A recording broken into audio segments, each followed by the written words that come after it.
Boa noite a todos, é com muita alegria que estamos iniciando mais um Evangelho online do Centro Espírita Esperança e Fé. Eu sou a Tânia e hoje é a nossa primeira segunda-feira do mês de junho, meus amigos, de 2023. Já estamos no último mês do primeiro semestre do ano, né? E, com muita alegria, nós estamos aqui, numa noite que tem um friozinho gostoso, que nós possamos aquecer os nossos corações, as nossas mentes, lembrar também daqueles nossos irmãos que estão na rua, dirigir um pensamento, quem puder estar fazendo a caridade material também, ajudar esses irmãos que mais necessitam, né, nesses dias de frio. E como é de costume, meus amigos, para iniciar, nós temos a leitura do nosso pequeno, grande livro, né, que é o Caminho, Verdade e Vida. Hoje, nós teremos a lição número 8. A lição é: Jesus veio. Mas aniquilou-se a si mesmo, tomando a forma de servo, fazendo semelhante aos homens. Paulo, Filipenses, capítulo 2, versículo 7. Muitos discípulos falam de extremas dificuldades por estabelecer boas obras nos serviços de confraternização evangélica, alegando o estado infeliz de ignorância em que se compraz imensa percentagem de criaturas da Terra. Entretanto, tais reclamações não são justas. Para executar sua divina missão de amor, Jesus não contou com a colaboração imediata de espíritos aperfeiçoados e compreensivos, e sim, aniquilou-se a si mesmo, tomando a forma de servo, fazendo-se semelhante aos homens. Não podíamos ir ter com o Salvador em sua posição sublime. Todavia, o Mestre veio até nós, apagando temporariamente a sua auréola de luz, de maneira a beneficiar-nos sem traços de sensacionalismo. O exemplo de Jesus, em particular, representa lição demasiadamente profunda. Ninguém alegue conquistas intelectuais ou sentimentais como razão para o desentendimento com os irmãos da terra. Homem algum dos que passaram pelo orbe alcançou as culminâncias do Cristo. No entanto, vemo-lo à mesa dos pecadores, dirigindo-se fraternalmente a meretrizes, ministrando seu derradeiro testemunho entre ladrões. Se o teu próximo não pode alçar-se ao plano espiritual em que te encontras, podes ir ao encontro dele, para o bom serviço da fraternidade e da iluminação, sem aparatos que lhe ofenda a inferioridade. Recorda a demonstração do Mestre Divino.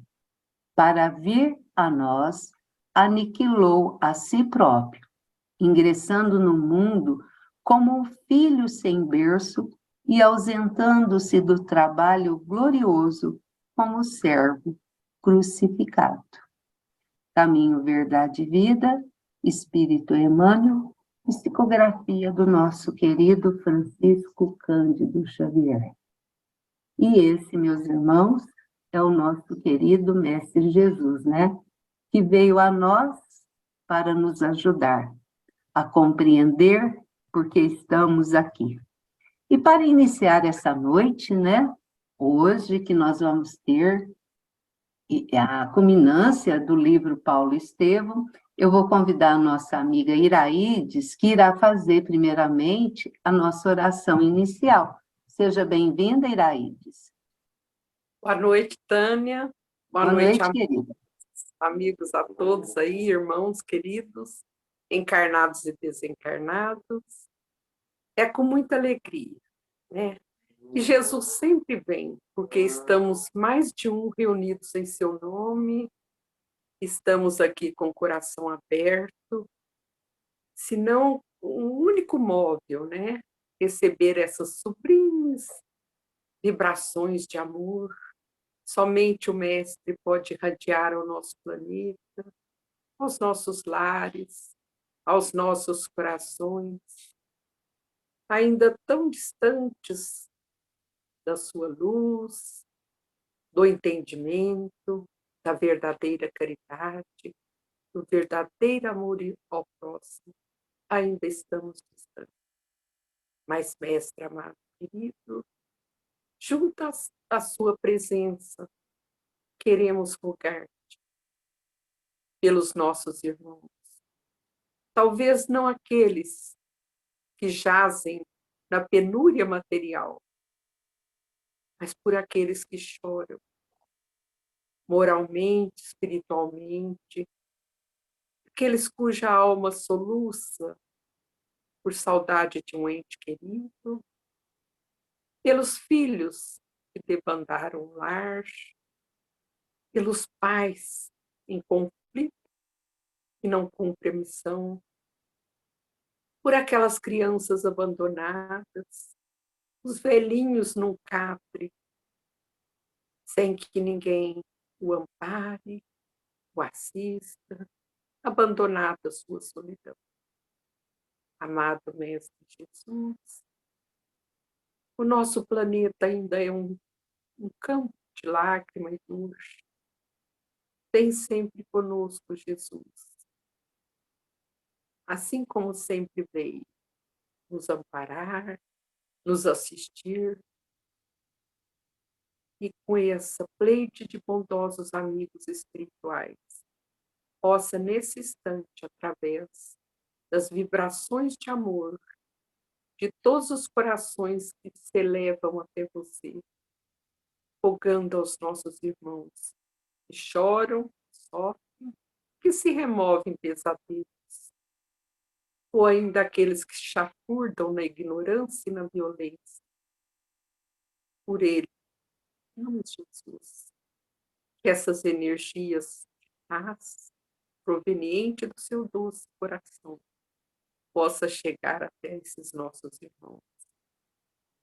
Que assim seja. E assim será.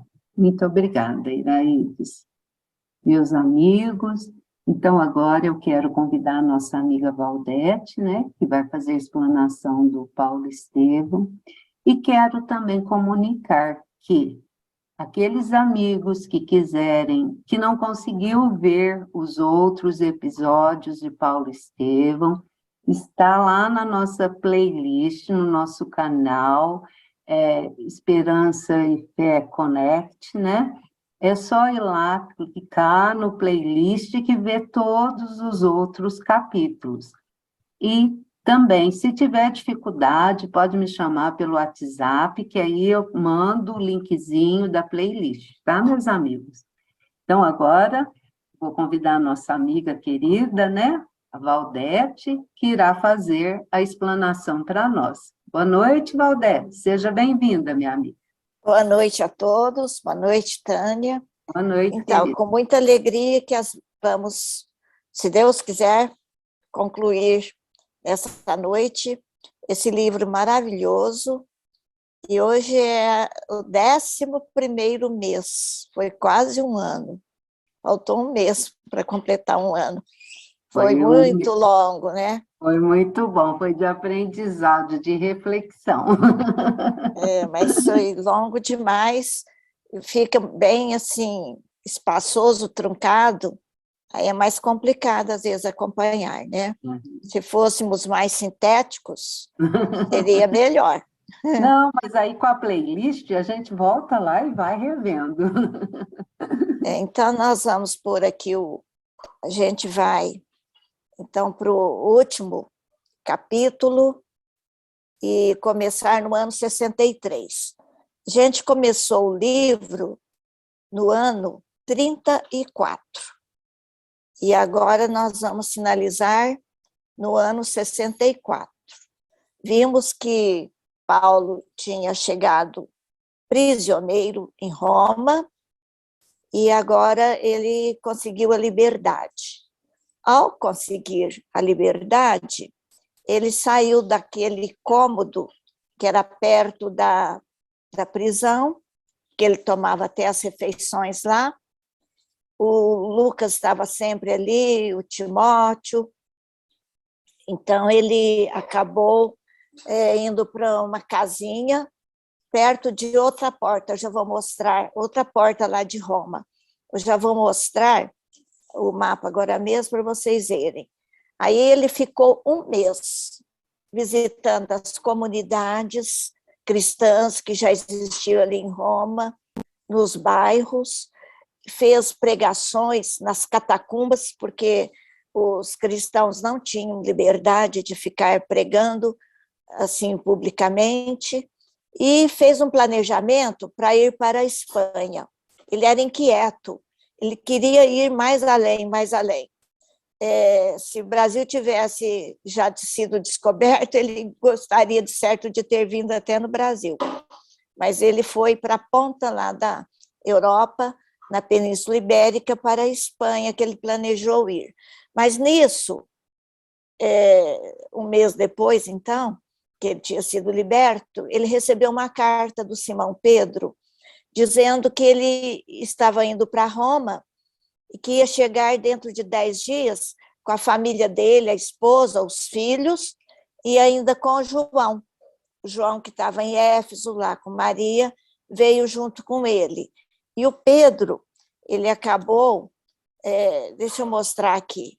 Então, a prisão ficava aqui perto dessa via Nomentana, e o cômodo de Paulo era aqui nessa área. Agora ele alugou a casa, aqui arrumou essa casinha, aqui na porta Lavernale. E aqui ele vai arrumar uma casinha perto da Via Ápia para o Simão Pedro, perto de cemitérios, que facilitava, então, para pregar nas catacumbas. Os cemitérios é onde tinha as catacumbas. Então, ele ficou aqui perto, arranjou, já que ele ia viajar, arranjou os móveis dele e concedeu várias coisas para o Simão Pedro ficar bem acomodado numa casinha aqui. Então, todo mundo trabalhou para receber bem o Simão Pedro. Aí ele vai para o porto de Ostia, porque Roma fica afastado um pouquinho do litoral. Então, tem o porto de Ostia, onde os barcos chegam, e como ele vinha lá de Corinto, então ele aportou aí em Ostia. Então, Paulo recebeu Simão Pedro, né, preparando para ele, então, essa casinha perto da Via Ápia, e foi recebê-lo no porto de Ostia, e Simão Pedro contou que o Tiago morrera, ele foi lançado pelos hebreus de cima lá do templo, e ele caiu, ficou muito ferido, e eles acabaram de matá-lo jogando pedras. Então, foi uma morte horrível. Então, ele foi sacrificado também. E a igreja de Jerusalém foi tão perseguida que o Simão Pedro saiu, o Tiago morreu. Então, praticamente, a igreja estava falida, estava muito difícil, né? E ele passou em Éfeso, onde estava João, pegou João, passou em Corinto e foi, então, para Roma. E, acomodando Simão Pedro, ele deixou com Simão Pedro o encargo das pregações, dos atendimentos, e foi para a Espanha, junto com Lucas, o Timóteo e esse outro apóstolo, porque o Paulo ia conseguindo apóstolos de confiança de todos os lugares. Então, agora era Demas que acompanhou. Demas, Timóteo e Lucas. Vocês vejam que o Lucas agora não deixa Paulo momento nenhum. Ele veio prisioneiro ele foi para Jerusalém, acompanhou a prisão de Paulo, veio na embarcação com Paulo, naufragou junto com ele e chegou em Roma, ficou ali do lado dele. Aí o Paulo foi para a Espanha, mas antes ele passou pelas Gálias, que é onde é a França hoje. De lá ele foi para a região de Tortosa, na Espanha. Hoje essa região acho que não tem com esse nome, não. É bem aqui no nordeste da Espanha. Então, aqui é o trajeto. Ele saiu de Roma, veio para as Gálias, das Gálias ele veio para a Espanha. E, enquanto isso, o Simão Pedro estava lá pregando, curando os doentes, fazendo caminhadas, e acontece algo terrível. Quando o Paulo se afasta, o cruel prefeito dos pretorianos era o prefeito de Roma, e o César era o Nero. Então, juntou Tigelino com o Nero, muito cruéis, eles começaram a prender os cristãos. O João foi preso, foi esbordoado, sofreu muito lá na prisão no Esquilino.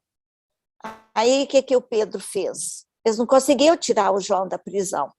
Aí lembrou de Paulo, porque Paulo conseguiu uma porção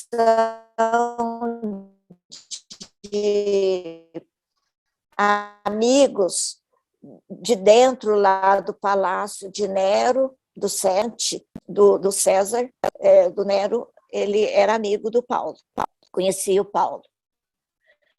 Aí, então, Pedro avisa em Tortosa o Paulo tinha intenção de ir mais longe, dentro lá da Espanha, mas agora, recebendo as cartas que o Pedro enviou, ele não teve condições de continuar.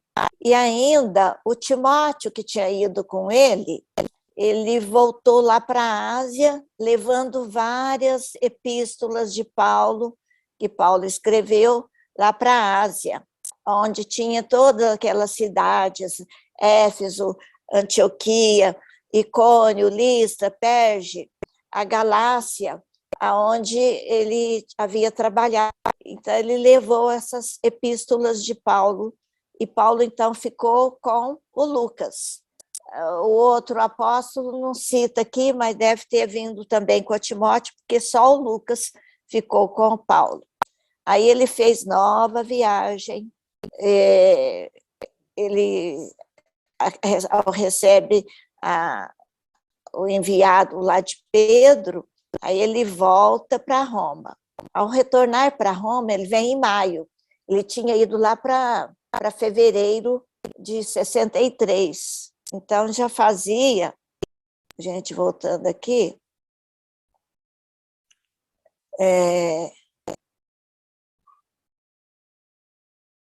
ela foi em 63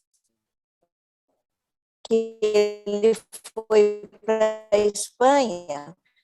Então, já fazia mais de um ano. Ele volta agora, então, em janeiro de 63, e do jeito que ele passou nas Gálias, foi para Roma, essas viagens eram demoradas, ele fazia já mais de um ano. Aí ele volta numa embarcação, e quando ele chega em Roma, Pedro teve sonhos que haveria novas dores, que ia piorar a situação. Aí o Paulo chegou, ele saiu em maio e chega em junho, levou um mês de viagem. E quando ele chega, ele já procura a Popeia Sabina, que era amante do Nero. Aí ela consegue, em 3 dias, que o João fosse liberado. Aí o Paulo fala para o João, volta imediatamente para a Ásia. Preciso muito de você lá. Eu e Pedro já estamos aqui, você então volta, Timóteo já está lá, vocês dão continuidade ao trabalho lá na Ásia, porque segundo a visão e o sonho que Simão Pedro teve, vai ficar muito pior a situação aqui, que eles já estavam prendendo e matando cristãos. Aí começa em julho, então de mês em mês vai acontecendo. Quando é em julho, começa um fogo perto do grande circo, e esse fogo durou uma semana. De 14 circunscrições de Roma, quer dizer, de 14 bairros, 10 foram queimados. Foi uma loucura. Morreu muita gente desesperada saiu de Roma. Foi uma destruição da cidade assim horrível. E cadê os governantes? Acontece, aqui a gente tem imagens do fogo, do que aconteceu. Aqui nós temos o Tigelino, que era o prefeito lá de Roma, e o Nero. Por que eles ficaram preocupados? Porque a ideia foi do Nero e do Tigelino. O Nero estava fora de Roma porque ele mandou tocar fogo em algumas áreas para ele remodelar a cidade, para ele embelezar a cidade.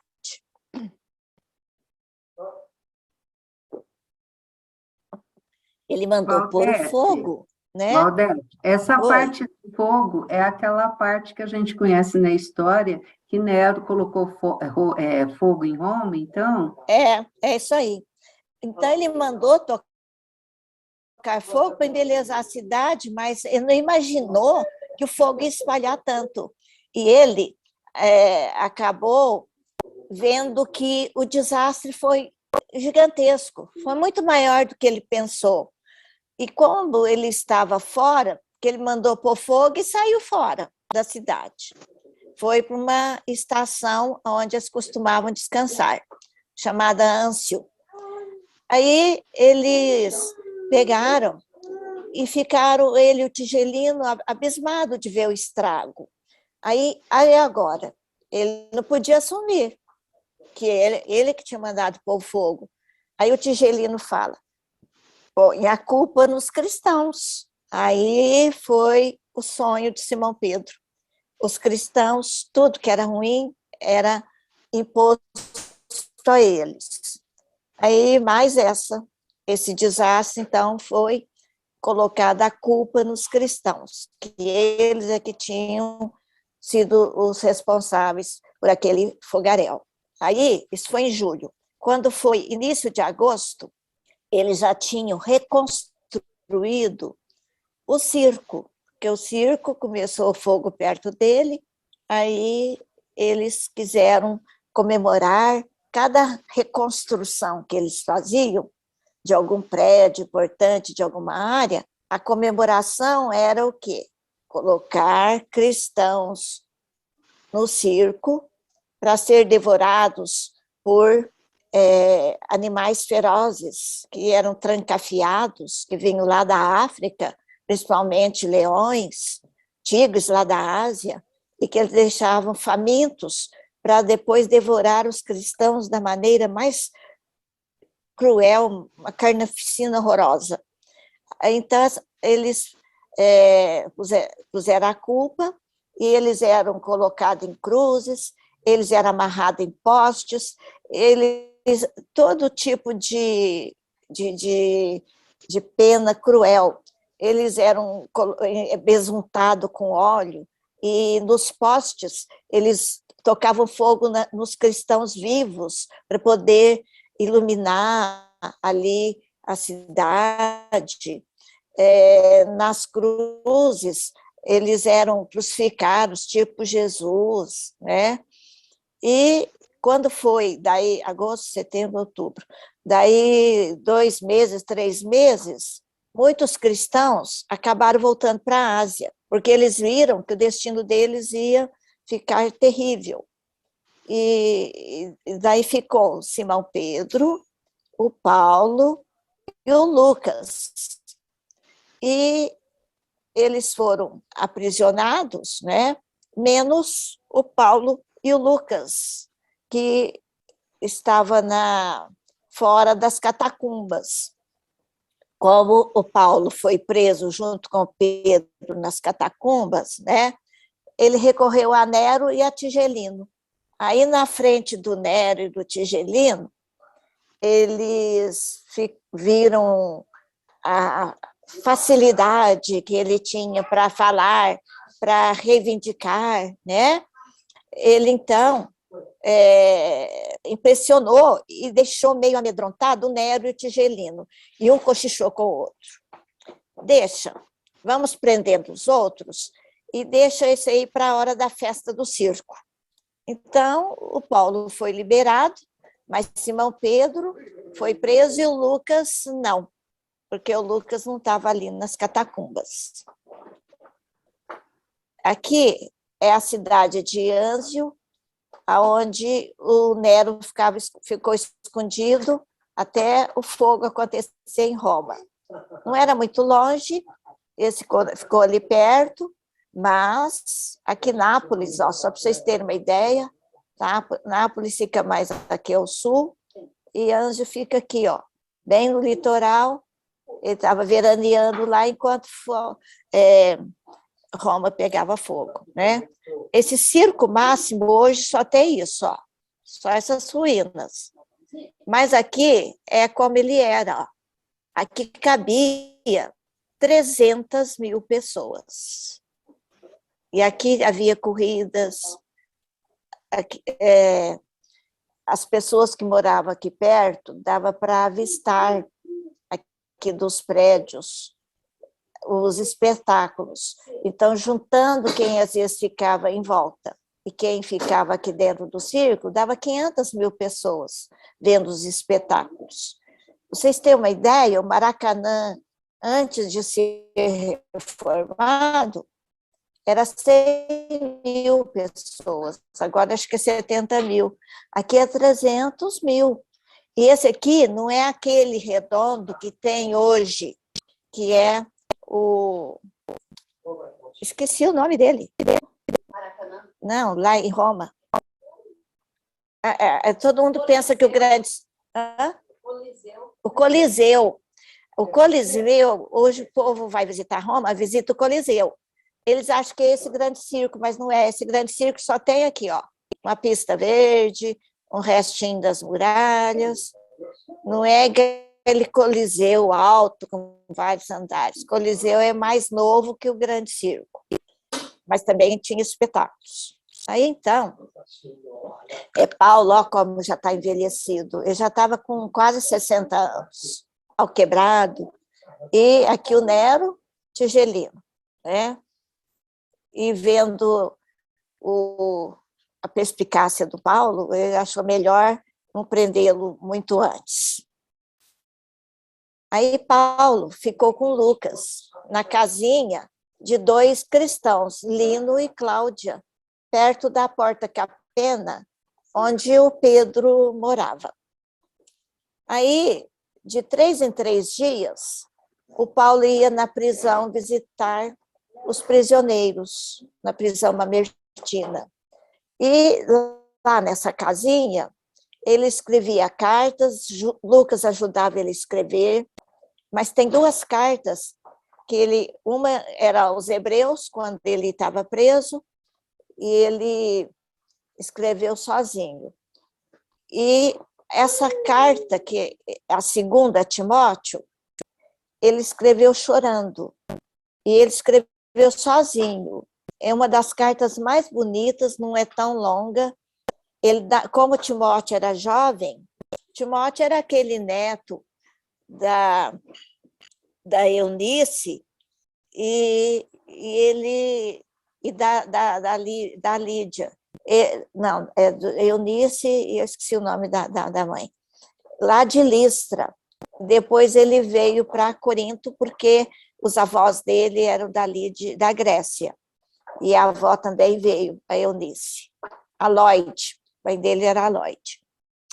Daí, então, ele escreveu essa carta porque o Timóteo estava com 20 e poucos anos.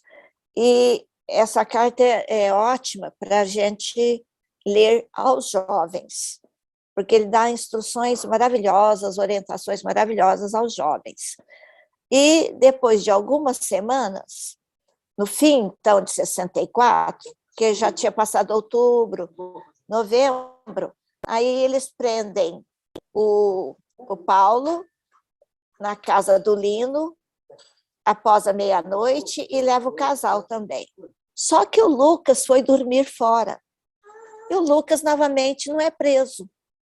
Então, é porque Lucas não podia ir. Mas o Paulo e o Pedro foram. Então, Paulo ficou isolado noutra prisão, fora dos outros cristãos, isolaram ele.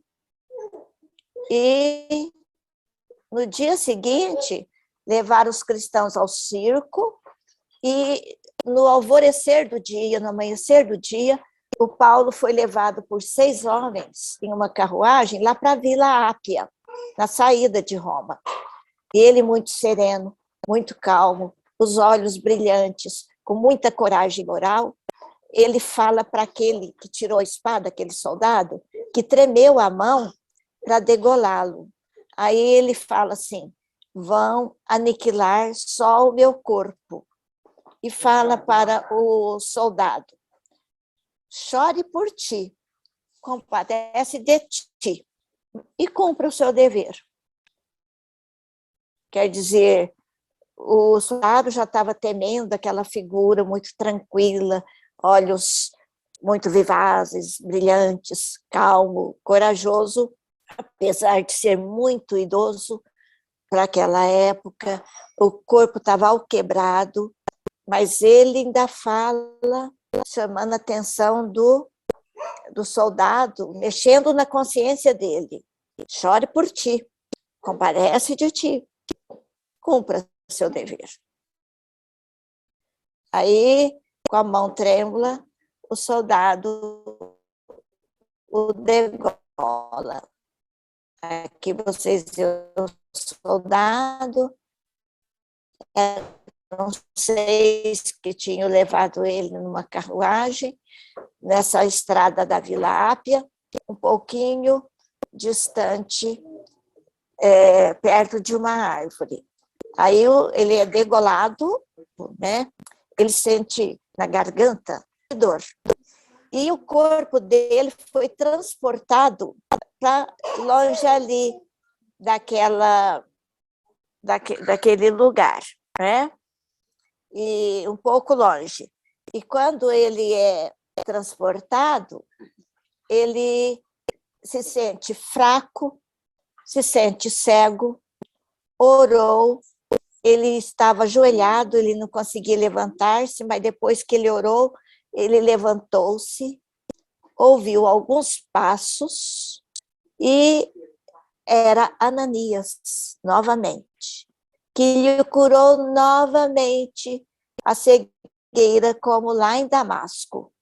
Aí ele se sentiu jovem, olhou, não tinha mais rugas, ele não tinha mais cicatrizes, e a túnica dele estava alvinha, branquinha, brilhante. Então, era o perispírito rejuvenescido, quase que imediatamente após a degolação. Então, vejam quando o espírito é lúcido e parte com segurança, com firmeza, então ele se sente ali consciente, rejuvenescido, muito emocionado. E, de repente, alguém põe a mão no ombro dele. Era Gamaliel, o seu grande mestre. E outros amigos foram chegando. E ele começa a ouvir hino dos prisioneiros que foram mortos no circo e já estavam libertos. Então, uma grande quantidade de espíritos que tinham sido recém-libertos dos seus corpos estava ali entoando hinos maravilhosos. Aí perguntam, Gamaliel perguntou, Paulo, onde você quer ir?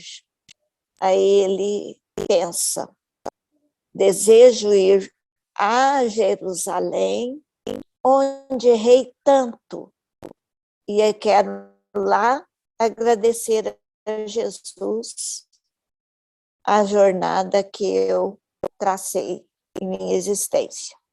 Aí eles cedem ao pedido dele, mas ele pede para ir passando em todos aqueles lugares onde ele havia trabalhado e deixado as comunidades, as igrejas.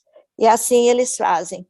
Em cada lugar que eles vão passando, eles vão, aquela porção de espíritos vai engrossando, aliando-se àquele conjunto em cada cidade, Tessalônica, Éfeso, Corinto, em todos os lugares que eles vão passando, como eles vão volitando, como é o caminhar de um espírito, a velocidade é imensa.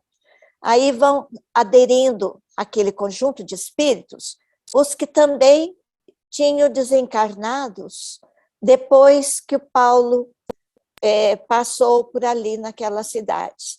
Então a caravana foi engrossando, engrossando. E na frente estava Ananias com Paulo e o Gamaliel. Foram levando o Paulo. E a caravana prosseguiu. Então, chega em Jerusalém, que essa cena aqui é ele sobrevoando Jerusalém. Aqui vocês podem ver o grande templo. Aí ele vai pedir para ir para o morro onde Jesus foi crucificado, no Calvário, e ele se ajoelha, chora e se transfigura. Ele como que transforma, irradia mais ainda o seu espírito através do seu perispírito. Aí, no céu, abre um bela azul. Um bela é um tipo de um guarda-chuva, aqueles raios, né? E vem um caminho luminoso com 3 vultos. Era Jesus no centro, Estevão à direita de Jesus e Abigail do lado esquerdo de Jesus, do lado do coração. Aí Paulo, ajoelhado, chorando, estende os braços e os 2 irmãos, aí ela tomou-lhe as mãos e Estevão deu um abraço em Paulo. Paulo olhou o mestre, aí ele disse, sim, Paulo, ser feliz, porque ele não sabia se primeiro recebia Jesus ou se ele aceitava o abraço e pegar na mão de Abigail, os 2 irmãos tão queridos. Estevão, que o acompanhou o tempo inteiro, que lhe protegeu, que lhe inspirou, que foi intermediário entre Jesus e ele.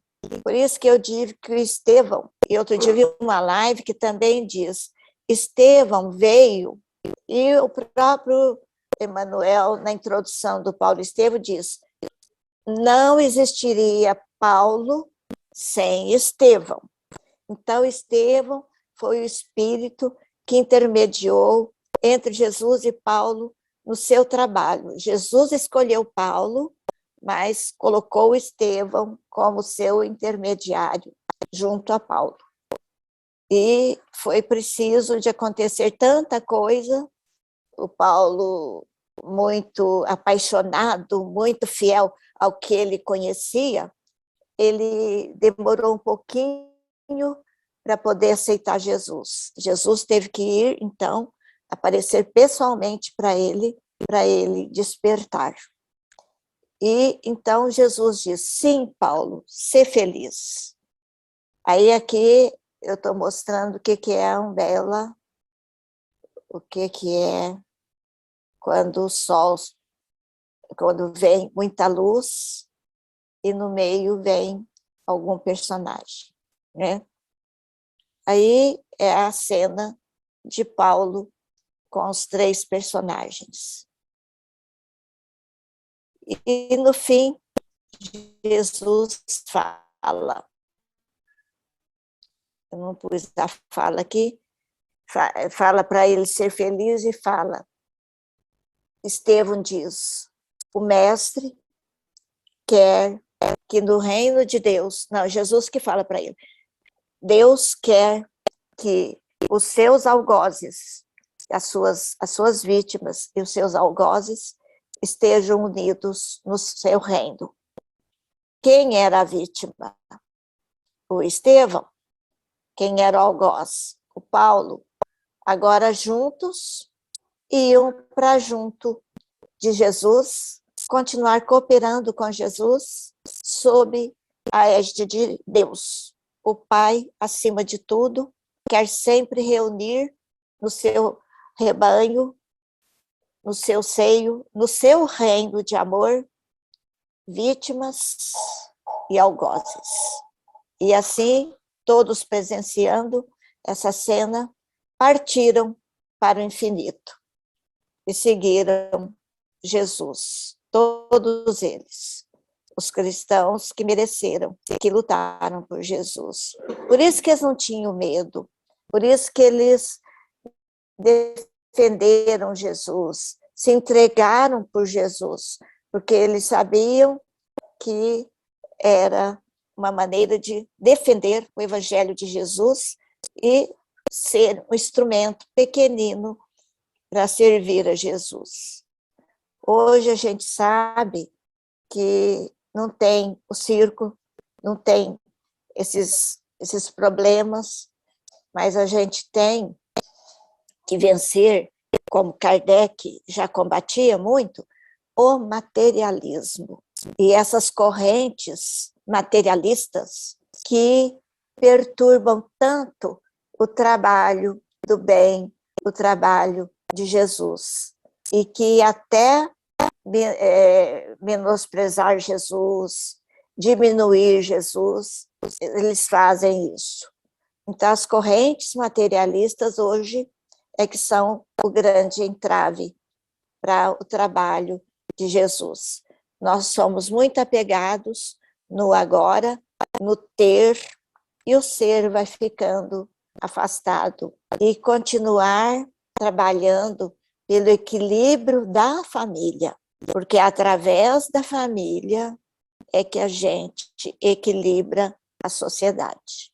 É através da família que a gente estrutura a sociedade. E um ninho de amor, um lar de amor, um lar cristão, já é uma grande luz na sociedade. Porque quem sai dali, sai e ilumina onde estiver, ao seu redor. Nem que for a luzinha pequena, mas são de luzes e luzes juntas. Vocês veem muito no estádio, quando apagam as luzes, as pessoas acendem a luzinha do celular. E como o estádio fica bonito e iluminado. Então, cada um com uma luzinha de celular, a gente pode juntar-se e fazer, iluminar uma grande parte do mundo. E é isso que a gente aprende com as lições desses cristãos nesse livro. E a gente vai ver que Paulo, então, esse livro conta a história de 30 anos. Paulo trabalhou mais de 20 anos. Ele acabou desencarnando aos 60, praticamente, e ele sofreu perseguições, enfermidades, naufrágios, apodos, quer dizer, desilusões. Muita gente o abandonou, sofreu pedradas, sofreu açoites, foi encarcerado. E ele foi um homem intrépido, sincero. Ele não se abatia e ele era fiel, sincero àquilo que ele propunha defender. E ele foi caminhando entre as sombras do mundo ao encontro do mestre. E o César Perry de Carvalho ainda diz que uma grande virtude do Paulo foi não deixar o judaísmo ser infiltrado no cristianismo, porque se dependesse da igreja de Jerusalém, o evangelho de Jesus estaria deturpado e morto já no início. E mesmo assim, Paulo, defendendo de todas as influências, quando no século III, no século IV, no ano 300 e pouco, o Cristiniano, imperador, ele acaba infiltrando no cristianismo todas aquelas fórmulas que Jesus combateu entre os judeus, os sacerdotes, com muitas fórmulas, com aqueles sacrifícios. Ele combateu tudo isso. Jesus pregava fora de templos. Vocês veem também que o Paulo pregava nas praças, nas casas das pessoas. Onde estavam as pessoas? Eles não construíam templos. E hoje, até no movimento espírita, a gente vê, às vezes, casas espíritas suntuosas, gigantescas, mas que, e alguém criticou também essa semana, que eu vi, de oradores cobrando para fazer palestras. Então, são coisas que são infiltradas, né, nos movimentos cristãos, porque o espiritismo é o evangelho de Jesus renovado, revigorado. Então, o cristianismo primitivo está no espiritismo. É isso que foi o objetivo da doutrina espírita, reviver o evangelho de Jesus, porque o catolicismo infiltrou na igreja todas as fórmulas que o paganismo tinha, altares, velas, santos.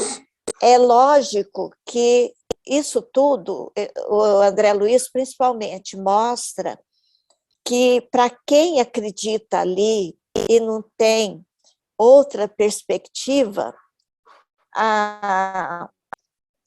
ali daquelas imagens vai sendo impregnado de muita energia positiva, de vibrações, aqueles que oram ao pé daqueles santos, e quem vai com toda a fé, com sinceridade, capta aquelas energias positivas.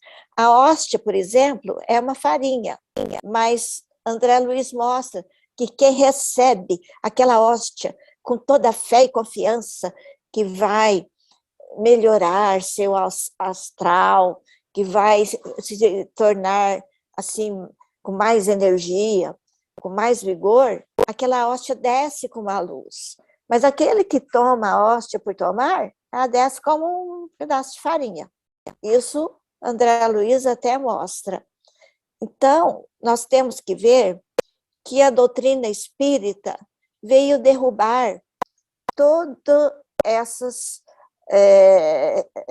informações, esses dogmas que foram inseridos, que foram deturpados ao longo dos 2 milênios. Nós já viemos desses lugares. Agora talvez sejamos espíritas pela primeira vez.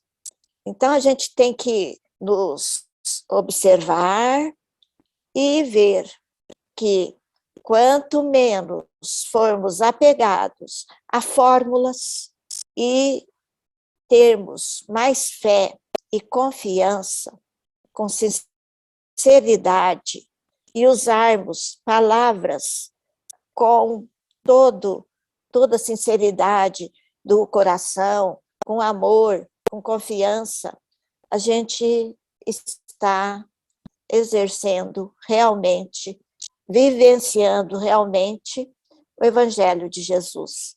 E é isso que Paulo nos deixou em todas as suas cartas, com todo o seu exemplo.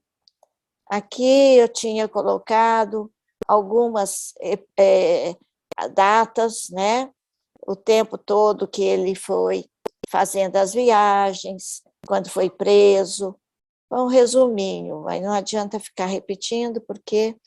E os lugares onde algumas das epístolas que a gente conhece, onde elas foram escritas e enviadas para as pessoas, né? As 2 últimas foi, então, em Roma, mas ele escreveu outras. Ele escreveu até na Espanha, porque o Timóteo se levou cartas lá da Espanha para a Ásia, é porque o Paulo continuou escrevendo cartas. Aliás, são 14 que estão no Novo Testamento. Mas diz que ele escreveu muito mais, só que não colocaram todas no Novo Testamento. Mas essas aqui já bastam para a gente conhecer e entender melhor o que Paulo nos deixou. E é isso aí, Tânia. Encerramos essa grande obra, tão linda e maravilhosa. Eu estou aqui, né? Teve um momento nesse desfecho, né? Que foi finalmente, né? Muito comovente, né? De Paulo já na espiritualidade, que é esse chamamento que você disse, né, Valdete? Eu acho que para nós hoje é não termos vergonha de falar o nome de Jesus e vergonha de lutar em prol da união da família, porque o materialismo está tão grande, como você mesmo já citou, que muitas vezes a gente tem vergonha, né? De falar de Jesus, de falar da família, de tentar unir a família. E esse é o nosso dever, né? E Paulo nos demonstrou tudo isso. E essa luta, né, que a gente tem que ter, porque tropeços, caídas, agora que estamos nesse momento, né, da regeneração aí batendo as portas, né? Todos nós estamos passando por tormentos, né? Os nossos infortúnios ocultos, mas nós temos que ter fé, né, amiga? Fé e continuarmos a nossa caminhada. Muita coragem. Uma mensagem do Zé Marques Garcia que fala que atualmente o que a gente mais precisa é de coragem. Não essa coragem material, coragem moral. Né? E que não é mensagem fácil, bonita, né? Dele. Linda, ela é linda, linda, linda. Minha amiga, nós agradecemos, e eu já, olha, meus amigos, e eu já pulei na frente, já falei, eu já contratei a Valdete, que ela vai fazer uma minissérie para nós sobre o Francisco Cândido Xavier e as suas obras, porque nós não conhecemos nada desse trabalhador que veio nos demonstrar muitas coisas, né? Chico, na sua simplicidade e humildade, trabalhando essa obra de Paulo, Estevão e tantas outras, né? Os romances históricos, é lição de vida, é lição para continuarmos persistindo, apesar dos pesares, né, Valdete? Então, meus amigos, a Valdete já sabe e nós teremos aí. Falando nisso, Valdete, esse mês é mês do passamento do Chico para a espiritualidade, não é? Dia 30 de junho? Não, Foi Isso. dia 2. Foi 2? Foi o dia que Foi da Copa, né? seleção Eu, estava sendo recepcionada em Brasília, e lá em Uberaba ele encarnou. Estava sendo o velório e a recepção lá. Aí ele foi no dia que o Brasil estava feliz, e foi um dia que desviou um pouco a atenção, de certo ele não queria que todo mundo ficasse lamentando, né, a passagem dele. Como sempre, na simplicidade e na humildade, né? Esse amigo. Então, minha amiga... Pode falar. Não, é que eu queria dizer que no nosso trabalho do dia a dia, a gente não pode ter vergonha de dizer que é espírita, né? E, pelo menos na escola que eu trabalhei, eu era bem xeretinha. Até dar passe, às vezes, em alunos, eles me chamavam, porque sabiam, né? E eu tive ex-aluno que, quando foi meu aluno, era católico, depois tornou-se espírita, e ele conheceu o Livro dos Espíritos e falou: Valdete, você falava umas certas coisas que eu pensava, de onde que ela tirou isso? Agora eu sei, do Livro dos Espíritos. Nas aulas, às vezes, eu colocava certas coisas, né? Mas é aí que a gente tem, é a nossa cartilha, a doutrina espírita, né? Tem ali o Evangelho de Jesus que vai nos ensinando. Minha amiga, e vamos. E o importante é isso, cada dia a gente ir compartilhando um pouquinho que a gente sabe com os nossos amigos, os nossos companheiros, e assim a gente vai caminhando para frente e para o alto. E eu só tenho, então, a agradecer a espiritualidade amiga, senhor Eurípides Parsanufo, a equipe do senhor José Marques Garcia, dona Maria Balola, ampare, ilumine, minha amiga, nessa divulgação do Evangelho de Jesus que você faz com tanto amor e com tanto carinho. A nossa gratidão. Muito obrigada. Eu que tenho muito a agradecer, porque eu, distante aqui, estou afastada, né, de frequentar casas espíritas, mas essas lives e essas oportunidades que vocês nos dão, é muito bom a gente interagir e estar ligada aí a vocês que eu amo tanto, essa cidade tão querida. Nós que temos que agradecer, minha amiga. E você pode ter certeza que você não vai perder seu trabalho, não, viu? Você vai ficar aí conosco. Muito obrigada. Gratidão, viu, minha amiga? Olha, meus amigos, porque a nossa amiga, ela tem muita coisa, principalmente a parte dos discípulos de Jesus, ela tem um trabalho maravilhoso que ela ainda vai passar para nós. Muita gente não conhece, e é lindo, maravilhoso. Não é assim, não. É assim. E olha, não é só isso, não. Vocês vão ver, depois vocês me digam se não é verdade. Mas, por enquanto, nossa gratidão. Muito obrigada, minha amiga. Meus amigos, terminamos Paulo Estevam com muita alegria, com muita emoção, com muito ensinamento. A semana que vem, nós retomamos ao Evangelho, né, segundo o Espiritismo. Estará aqui conosco a nossa amiga, né, a Nayara, essa evangelizadora que abraçou a exposição do Evangelho de Jesus, né? Trabalho com os adultos, porque ela ainda continua com as crianças, e que ela faz também com muito amor, com muito carinho. Semana que vem, ela vai falar sobre os laços de família. Na semana seguinte, teremos o Guilherme Tassini, que vai falar sobre as curas espirituais na visão da doutrina espírita. E na última semana, que é a Semana da Uso, nós teremos aqui a nossa amiga, a Sônia Lúcia. Então, fica aqui a nossa agenda do mês de junho.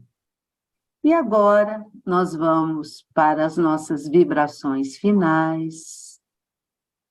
Vou chamar o seu Adalto, que está ali se organizando para fazer a nossa oração final. Mas, meus amigos, vamos levar o nosso pensamento, as nossas melhores vibrações para o nosso planeta, para o nosso Brasil, para o nosso lar. Que a espiritualidade amiga possa trazer essas energias benéficas para a paz, para a união, para a fraternidade entre todos os irmãos. Rogamos também, Senhor, as bênçãos para os nossos irmãos que perambulam pelas ruas nessas noites frias, para os que estão nos presídios, para os que estão enfermos, que eles possam todos, Senhor, receber o medicamento para a cura do seu perispírito, que refletirá no corpo material. Rogamos também, Senhor, fluidifique as nossas águas, que todos os lares que estão aqui conosco possam receber a fluidificação das suas águas para o tratamento de todos os irmãos que compõem cada família. Gratidão, Senhor, pela oportunidade de mais um dia. Gratidão, Senhor, pela oportunidade do aprendizado. Eu, Adalto? Sim. Se não conseguimos conversar com os nossos desafetos, se não conseguimos tomar a iniciativa de qualquer aproximação com eles, pelo menos devemos incluí-los em nossas preces diárias, pois a prece quebra a resistência do espírito endurecido, principalmente a de quem ora. Senhor, fazei de mim um instrumento da vossa paz. Onde haja ódio, que eu semeie amor, perdão onde haja injúria, fé onde haja dúvida, verdade onde haja mentira, esperança onde haja desespero, luz onde haja trevas, união onde haja discórdia, alegria onde haja tristeza. Ó Divino Mestre, permiti que eu não procure tanto ser consolado quanto consolar, compreendido que compreender, amado que amar, porque é dando que receberás, perdoando que somos perdoados e morrendo que nascemos para a vida eterna. Que assim seja, que a paz do nosso Mestre Jesus esteja sempre em nossos corações. Que assim seja, seu Adalto. Obrigado, meus amigos. Muito obrigado pela presença de todos. Que todos possam ter uma noite de um sono reparador de energias. E amanhã, se Deus quiser, será um novo dia. Um beijo no coração de todos e até a semana que vem. Fiquem com Deus. Um abração, meus amigos. Gratidão, Valdete, obrigada. Foi lindo hoje demais.